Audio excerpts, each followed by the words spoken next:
গুমের শিকার পরিবারের সদস্যদেরকে গণধর্ষণ পর্যন্ত করা হয়েছে। তারা শুধুমাত্র মানুষের উপর নির্যাতন করে নয়, এই জুলাইয়ে অন্তত হাজারের কাছাকাছি আমাদের ভাইকে অন্ধ করে দিয়েছে। এই জুলাইয়ে প্রায় 30,000-এর কাছাকাছি আমাদের সহযোদ্ধাদেরকে তারা আহত করেছে।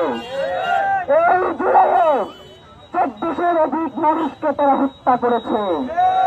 সুতরাং এই চুক্তির শুধু পঞ্চায়েত কোনো সমাধান নয়, এই চুক্তিকে অনতি বিলম্বে গ্রেফতার করে তাদের সর্বোচ্চ বিচারের মুখোমুখি করতে হবে।